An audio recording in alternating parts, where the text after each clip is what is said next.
E os contribuintes que têm até o dia 30 de abril para fazerem a declaração do imposto de renda da pessoa física. Esta semana, a Receita Federal começou a receber as informações, mas muita gente tem dúvidas sobre quando e como declarar o imposto. Para falar sobre esse assunto, a gente está recebendo agora aqui no estúdio o advogado tributarista Alexandre Albuquerque. Muito bom dia, doutor Alexandre. Então, explique para a gente essa questão toda do imposto de renda. Isso ainda causa muitas dúvidas.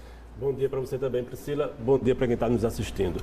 Realmente, acaba o carnaval, é hora da gente começar a pensar no imposto de renda. Todo ano temos que apresentar a declaração e muitas dúvidas são sempre recorrentes. A principal delas é: eu devo entregar já nos primeiros dias a declaração do imposto de renda ou eu devo aguardar para os últimos dias? O conselho que eu sempre dou é: faça sua declaração em etapas. Primeiro, você junte os documentos e baixe o programa. Depois, você preenche o programa e verifica que informações ficou faltando. E aí, numa terceira etapa, você revisa a sua declaração e transmite. Essa é a forma mais adequada para que você não caia na malha fina. Olha, doutor Alexandre, a gente tem algumas perguntas que foram enviadas aqui para a nossa produção da população e a gente vai ver aqui agora o que é que as pessoas andam querendo saber. A gente vai mostrar aqui, olha só, a primeira pergunta: quem precisa declarar o imposto de renda?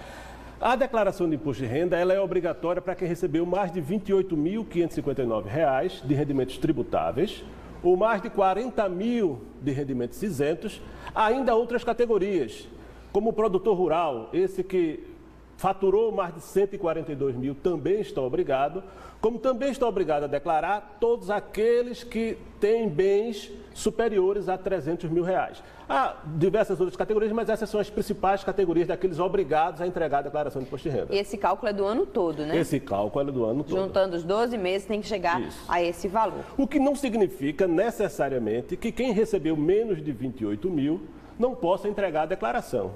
É muito comum, principalmente numa época dessa de crise, que a pessoa tenha conseguido um emprego no segundo semestre. Tendo conseguido um emprego no segundo semestre, o seu rendimento de apenas 6 meses pode não ter sido suficiente para atingir os 28 mil reais, mas ele teve imposto retido na fonte. Se ele teve imposto retido na fonte, é importante que ele faça a declaração para que ele possa ser restituído desse imposto retido na fonte. Esse imposto retido na fonte, só para quem está em casa entender, é quando ele fica preso na própria empresa, né? Quando já vem descontado no contra-cheque do funcionário, isso mesmo, do trabalhador. Isso mesmo. A empresa retém já no contra-cheque o valor do imposto de renda e recolhe para a Receita.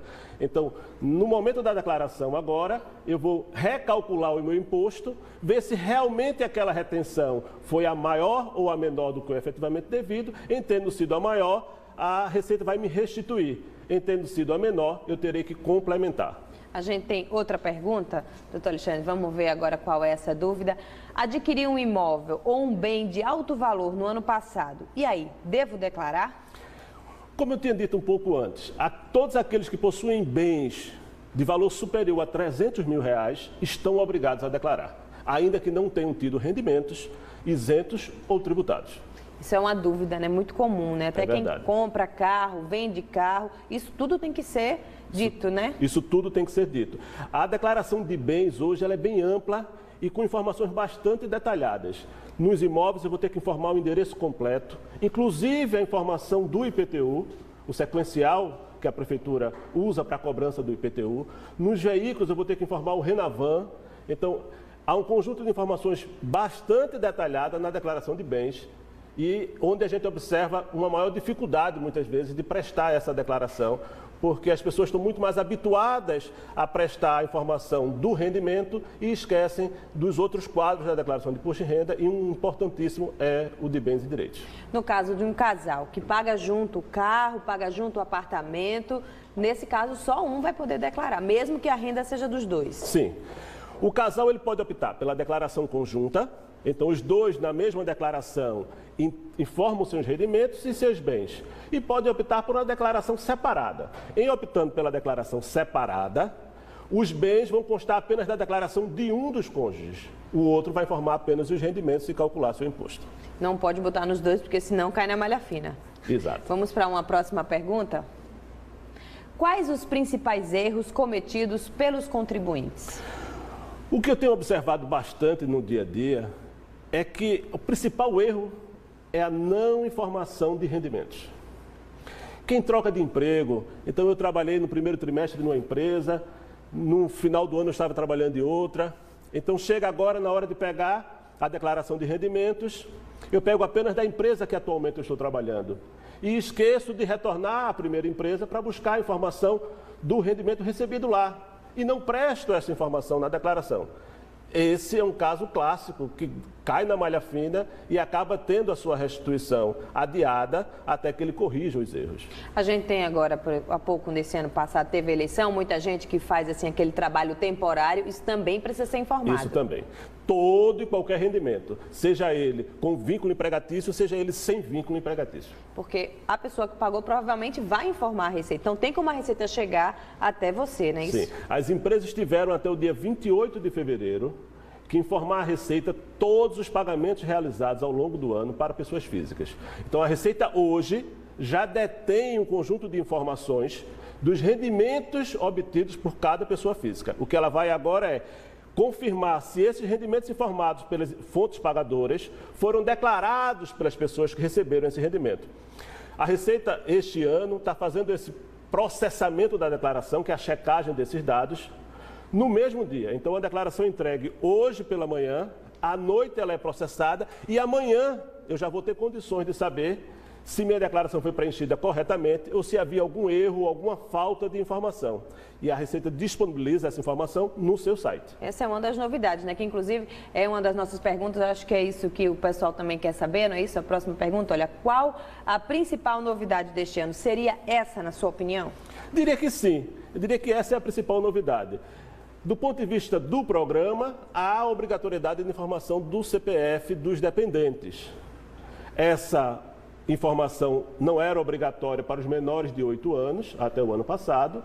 Esse ano ela é obrigatória independente da idade. Então, se eu tenho um filho de 1 ano, de 2 meses, de 10 meses, eu sou obrigado a informar esse CPF.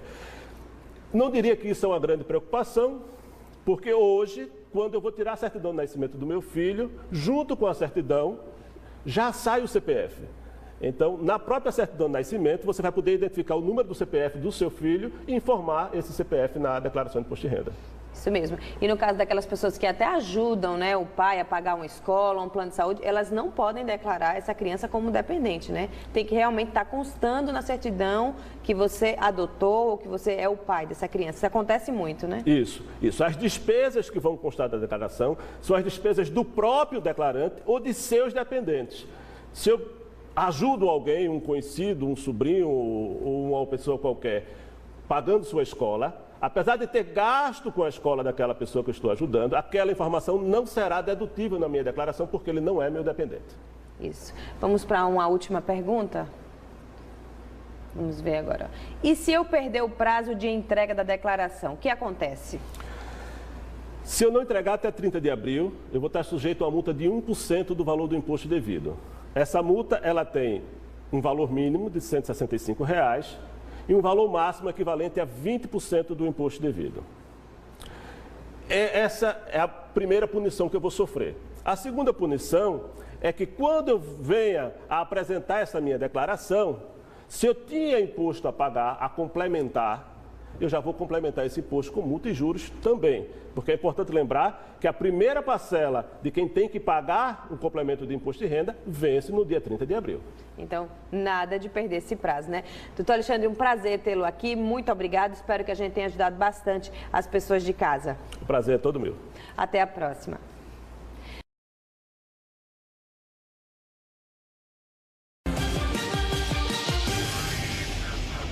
Olá, muito boa tarde para você de casa que está ligadinho aqui na